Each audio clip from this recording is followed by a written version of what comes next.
आप सभी छात्रों का स्वागत है Subhash study centre YouTube channel पर। आज का यह वीडियो क्लास 9th के छात्रों के लिए काफ़ी ज़्यादा इम्पोर्टेंट है, क्योंकि इस वीडियो के द्वारा हम आपके साथ साझा करेंगे कुछ महत्वपूर्ण हिंदी के प्रश्नों को। और ये प्रश्न है काव्य सौंदर्य पर आधारित बहुविकल्पी प्रश्न, और ये प्रश्न आपकी परीक्षा की दृष्टि से काफ़ी ज़्यादा इम्पोर्टेंट है 2022 बोर्ड परीक्षा की दृष्टि से। और यहाँ पर आप देख सकते हैं पहला प्रश्न है कि सही विकल्प का चयन कीजिए। नोट लिखा हुआ है और पहला प्रश्न लिखा हुआ है ही हर सही बर सही सुमन सुमुखी सुलोचन वृंद जाई जहां जहां बंधु दो जहां तहां परमानंद में किस रस की अभिव्यक्ति हुई है। पहला प्रश्न बहुविकल्पी है और जितने भी प्रश्न मैं आपको इस वीडियो के द्वारा बताऊंगा सभी प्रश्न बहुविकल्पी होंगे, क्योंकि आपकी परीक्षा का पैटर्न बदल गया है। यानी आपका जो मॉडल पेपर है जिसमें आपको दिख रहा होगा, आपको चैनल की प्लेलिस्ट में वीडियो भी मिल जाएगा।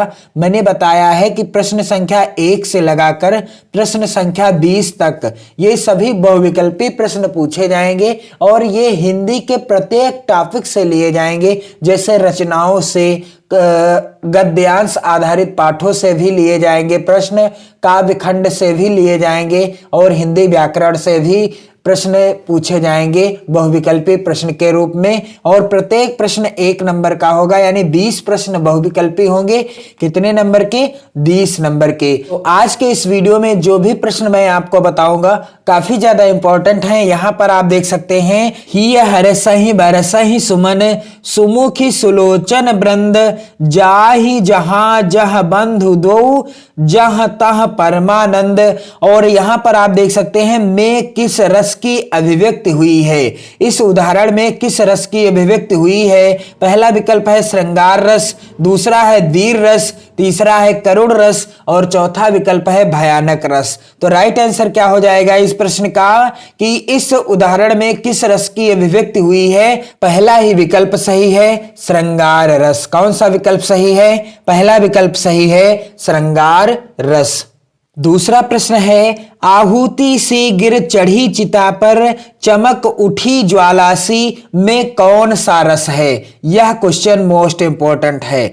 आहुति सी गिर चढ़ी चिता पर चमक उठी ज्वाला सी में कौन सा रस है? तो यहां पर पहला विकल्प आप देख सकते हैं करुण रस, दूसरा है अद्भुत रस, तीसरा है वीर रस और चौथा है शांत रस। तो इसमें कौन सा रस है? वीर रस है। आहुति सी गिर चढ़ी चिता पर चमक उठी ज्वाला सी, उदाहरण पढ़ते ही हमें पता चल रहा है कि यहां पर वीर रस की अभिव्यक्ति हुई है। अगला प्रश्न है श्रृंगार रस का स्थायी भाव क्या है? तो यहां पर आप देख सकते हैं पहला विकल्प है रति, दूसरा है हास्य, तीसरा विकल्प है करुण और चौथा विकल्प है शांत।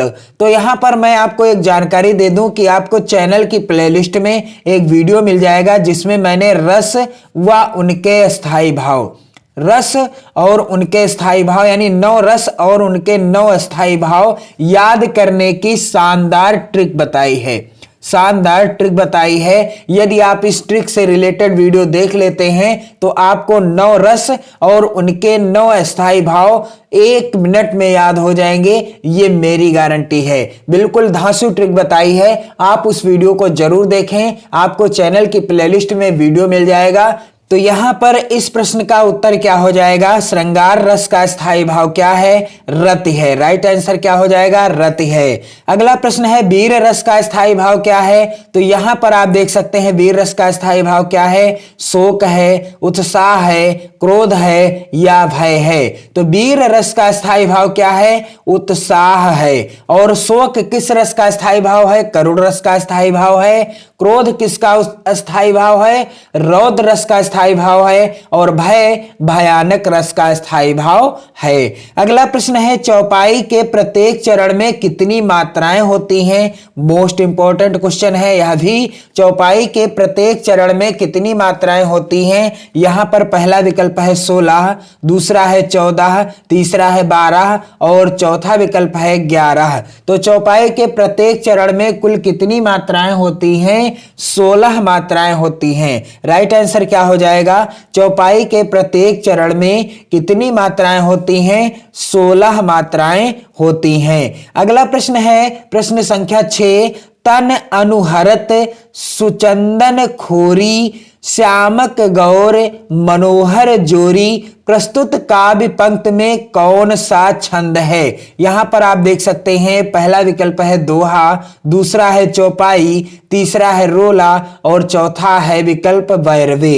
तो तन अनुहरत सुचंदन खोरी श्यामक गौर मनोहर जोरी में कौन सा छंद है? चौपाई छंद है। राइट आंसर क्या हो जाएगा? चौपाई छंद है।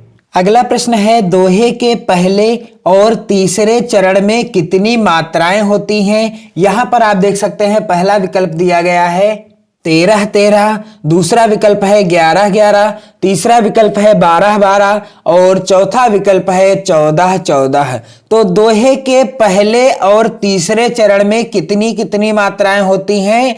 13-13 मात्राएं होती हैं। दोहे के पहले और तीसरे चरण में 13-13 मात्राएं होती हैं। और यहां पर प्रश्न एक और पूछा गया है कि दोहे के दूसरे और चौथे चरण में कितनी मात्राएं होती हैं? तो यहां पर पहला विकल्प है 16-16 और दूसरा विकल्प है 13-13, तीसरा विकल्प है 11-11 और चौथा विकल्प है 12-12। तो दूसरे और चौथे चरण में दोहे के कितनी मात्राएं होती हैं? तो राइट आंसर क्या हो जाएगा? 11-11। दोहे के पहले और तीसरे चरण में 13-13 मात्राएं होती हैं तथा दोहे के दूसरे और चौथे चरण में 11-11 मात्राएं होती हैं। अगला प्रश्न है प्रश्न संख्या 9, राम नाम मणि दीप धरु जेहि दोहरी द्वार तुलसी भीतर बाहिरहूं जो चाहस उजियार प्रस्तुत काव्य पंक्तियों में कौन सा छंद है?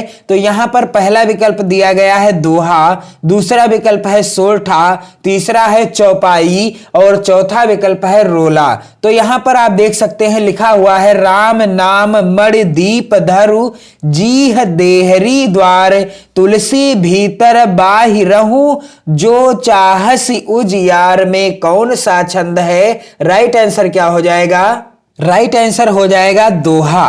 कौन सा छंद है? दी गई पंक्तियों में दोहा छंद है। अगला प्रश्न है देख रूप लोचन ललचाने हरसे जनु निज निधि पहचाने में निम्नलिखित रस है। मोस्ट इंपॉर्टेंट क्वेश्चन, देख रूप लोचन ललचाने हरसे जनु निज निधि पहचाने में निम्नलिखित रस है। कौन सा रस है? दिए गए विकल्पों में से पहला विकल्प है श्रृंगार रस, दूसरा विकल्प है वीर रस, तीसरा विकल्प है शांत रस और चौथा विकल्प है करुण रस। तो यहां पर राइट आंसर क्या हो जाएगा? देख रूप लोचन ललचाने, रूप को देख करके लोचन अर्थात नेत्रों को लालच आ गया। तो यहां पर कौन सा रस हो जाएगा? श्रृंगार रस।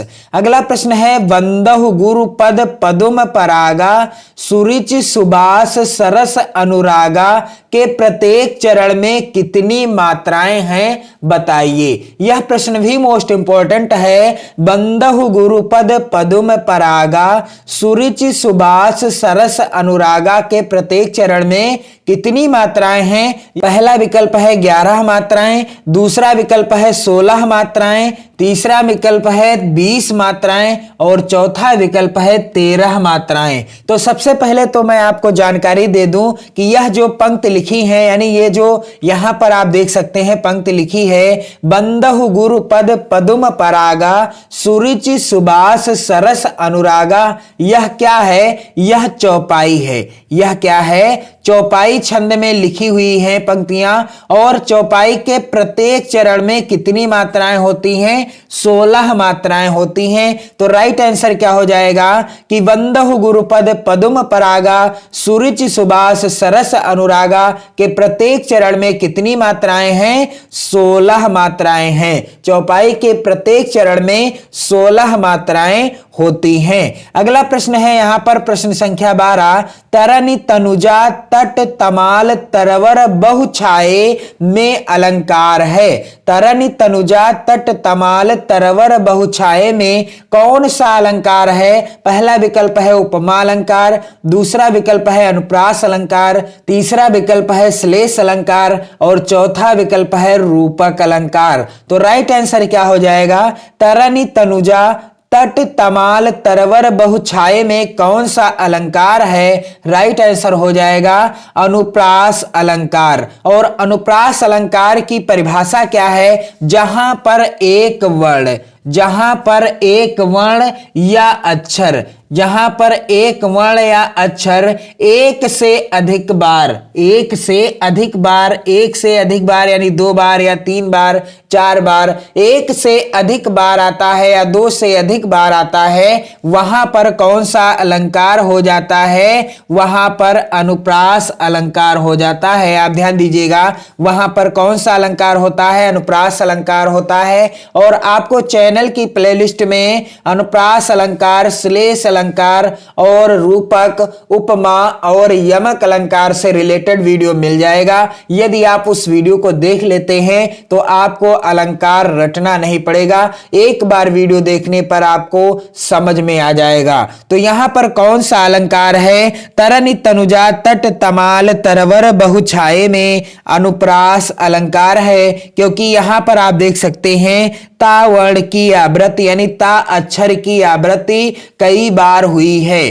ता अक्षर कितनी बार आया है? 1 2 3 4 5 बार ता अक्षर यानी वर्ण आया है। इसलिए यहां इस दिए गए उदाहरण में कौन सा अलंकार है? अनुप्रास अलंकार है। अगला प्रश्न है, चारु चंद की चंचल किरणें खेल रही हैं जल थल में, कौन सा अलंकार है? यहां पर पहला विकल्प दिया गया है अनुप्रास अलंकार, दूसरा विकल्प है यमक, तीसरा है रूपक और चौथा विकल्प है उत्प्रेक्षा। तो चारु चंद्र की चंचल किरणें खेल रही हैं जल थल में, कौन सा अलंकार है? इस पंक्ति में यहां पर भी अनुप्रास अलंकार है, क्योंकि चा वर्ण की आवृत्ति कई बार हुई है, 3 बार हुई है। यहां देख सकते हैं आप, चा अक्षर एक से अधिक बार यानी 3 बार आया है, इसलिए अनुप्रास अलंकार है। और ये दोनों उदाहरण अनुप्रास अलंकार के काफी ज्यादा प्रसिद्ध उदाहरण हैं। तरनि तनुजा तट तमाल तरवर बहुछाये और चारु चंद्र की चंचल किरणें खेल रही हैं जल थल में, दोनों बड़े प्रसिद्ध उदाहरण हैं अनुप्रास अलंकार के। अगला प्रश्न है प्रश्न संख्या 14, केकी रौ की नूपुर धुनि सुन जगती जगती की भूख प्यास में कौन सा अलंकार है? पहला विकल्प है रूपक, दूसरा है यमक, तीसरा है उत्प्रेक्षा और चौथा है अनुप्रास। तो यहां पर दिए गए उदाहरण में कौन सा अलंकार है? राइट आंसर क्या हो जाएगा इस प्रश्न का? राइट आंसर हो जाएगा यमक अलंकार। राइट आंसर क्या हो जाएगा? यमक अलंकार है, क्योंकि यहां पर आप देख सकते हैं कि रो की नूपुर ध्वनि सुन जगती जगती की भूख प्यास में कौन सा अलंकार है? यमक अलंकार है, क्योंकि यहां पर जगती और जगती 2 बार आया है। जगती और जगती शब्द कितनी बार आया है? 2 बार आया है। और यहां पर दोनों का अर्थ अलग अलग है। तो जहां पर एक शब्द एक से अधिक बार यानी 2 बार आए, जहां पर एक शब्द एक से अधिक बार यानी 2 बार आए और दोनों का अर्थ क्या हो जाए? अलग अलग हो जाए, दोनों का अर्थ अलग अलग हो जाए, वहां पर यमक अलंकार होता है। वहां पर क्या होता है? यमक अलंकार होता है। आप ध्यान दीजिएगा, आपको चैनल की प्लेलिस्ट में वीडियो मिल जाएगा यमक अलंकार से संबंधित। मैंने बड़े स्पष्ट शब्दों में बताया है, आपको रटना नहीं पड़ेगा, आप वीडियो जरूर देख लें। तो यहां पर आपको मैंने जानकारी दी है कि जहां पर एक शब्द 2 बार आए और दोनों का अर्थ अलग अलग हो जाए, वहां क्या होता है? यमक अलंकार होता है। आगे मोस्ट इंपॉर्टेंट प्रश्न यहां आप देख सकते हैं, रहीमन पानी राखिए बिन पानी सब सून पानी गए न उबरे मोती मानुष चून में कौन सा अलंकार है? तो यहां पर पहला विकल्प है श्लेष, दूसरा विकल्प है उपमा, तीसरा है रूपक और चौथा विकल्प है उत्प्रेक्षा। तो राइट आंसर क्या हो जाएगा? रहीमन पानी राखिए बिन पानी सब सून, पानी गए न उबरे मोती मानुष चून। इसमें कौन सा अलंकार है? श्लेष अलंकार है और यह उदाहरण श्लेष अलंकार का काफी ज्यादा प्रसिद्ध उदाहरण है। आपने कई बार पढ़ा होगा या आपने कक्षा 6, 7, 8 में भी पढ़ा होगा। यहां पर आप देख सकते हैं अगला प्रश्न, काव्य में जब वर्णों की आवृत्ति शब्दांत अथवा प्रारंभ में बार बार होती है तो वहां अलंकार होता है कौन सा? यहां पर पहला विकल्प है अनुप्रास, दूसरा है यमक, तीसरा है उत्प्रेक्षा और चौथा विकल्प है श्लेष। तो यहां पर मैं आपको जानकारी दे दूं कि काव्य में जब वर्णों की, वर्ण यानी अक्षरों की, यहां पर आप देख सकते हैं स्पष्ट रूप से वर्ण किसे कहा जाता है? वर्ण या अक्षर एक ही चीज है। अब यहां पर आप देख सकते हैं वर्ण क्या है। मान लीजिए मैंने राम लिखा है तो यहां पर आप देख सकते हैं राम में कितने वर्ण हैं? 1, 2 वर्ण हैं और इसको जब हम इस तरीके से लिखेंगे, इस तरीके से रा, आ और इस तरीके से। अब आपको दिख रहा होगा कि यहां पर कितने वर्ण आ गए? 1, 2, 3, 4। यहां पर आप देख सकते हैं 4 वर्ण हैं। तो ये जो है वर्ण हैं, ये जब आपको मिल जाएं कहां? काव्य में या किसी उदाहरण में कितनी बार? 1 से अधिक बार। यहां पर आप देख सकते हैं लिखा है काव्य में जब वर्णों की आवृत्ति शब्दांत अथवा प्रारंभ में बार बार होती है। शब्दांत में यानी शब्द के अंत में अथवा प्रारंभ में। यहां पर आप देख सकते हैं उदाहरण में चारु चंद्र की चंचल किरणें, शब्दांत यदि होता शब्द के अंत में और प्रारंभ यानी शुरुआत में आप देख सकते हैं चा वर्ण की आवृत्ति 3 बार हुई है, इसलिए यहां पर अनुप्रास अलंकार है। और जहां काव्य में वर्णों की आवृत्ति शब्दांत अथवा प्रारंभ में बार बार होती है तो वहां पर कौन सा अलंकार होता है? अनुप्रास अलंकार होता है। आप ध्यान दीजिएगा, राइट आंसर हो जाएगा अनुप्रास अलंकार। यहां पर अगला प्रश्न दिया गया है, प्रश्न संख्या 17, जहां पर एक ही शब्द की अनेक बार या भिन्न भिन्न अर्थों में आवृत्ति हो वहां कौन सा अलंकार होता है?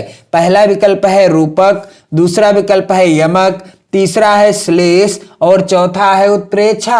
तो यहां पर आप देखेंगे कि इस प्रश्न का राइट आंसर क्या हो जाएगा कि जहां पर एक ही शब्द की अनेक बार भिन्न भिन्न अर्थों में आवृत्ति हो वहां कौन सा अलंकार होता है? तो वहां यमक अलंकार होता है। मैंने आपको इसके पहले के प्रश्न में भी बता दिया है कि यमक अलंकार में क्या होता है कि जहां पर एक शब्द 2 बार आए।